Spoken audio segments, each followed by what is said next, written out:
My next question for you is that UW recently entered a resolution agreement with the DOE Office for Civil Rights, and there was no finding of liability or wrongdoing in their investigation. But I found that there are still concerns about anti-Semitism and Islamophobia persisting among UW community members. How do you plan to address these concerns and ensure that UW remains a safe and inclusive environment for all of our students? So this was a non-finding by OCR, I assume? Yes, that's correct.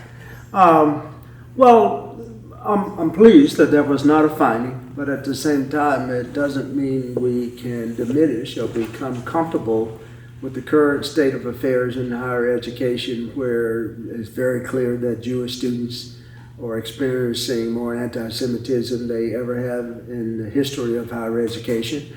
It's a very real problem. The issue is, how does the university respond?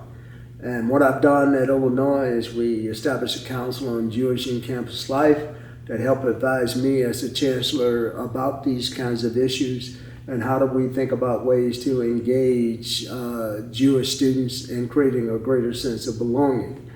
And I talked to the provost today. I know they've established and will be helping to fund a Title VI office as a way of people on either side of what the controversy or the accusation is, that they feel that they're being heard and they have a place to bring issues to the table to be addressed, to be investigated and addressed. So I'm glad that that wasn't a finding, but at the same time, it's very clear that you have to find ways to engage more seamlessly with Jewish students as well as with Muslim students as well, because not only we just established a council on the Muslim and Northern African and Arab student life as well, as a way for me to have an advisory council, particularly on both sides of this very, very potential volatile issue. So having appropriate structure and a structure that allows students to feel a strong sense of belonging, that the administration cares and the administration is listening.